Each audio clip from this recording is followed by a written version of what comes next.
simbahan, sumala sa Biblia. So ang imong oras 5 minutes na lang to.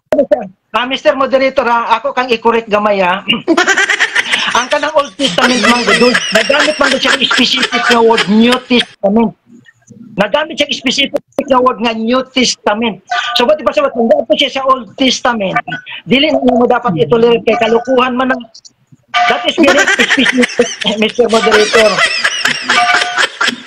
Wala unta ka ni pirma ani nga tema ganina. Ako man ang gibasa, gibalik-balik ganina ko basa. Actually, Mr. Moderator, ingon niya. Mr. Moderator, ingon niya. Ang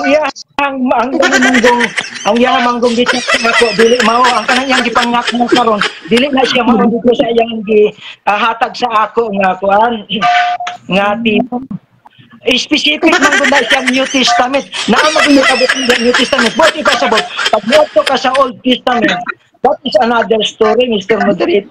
Okay, moderator time. Tawgon ako ang ato nga kuan pag magpabarog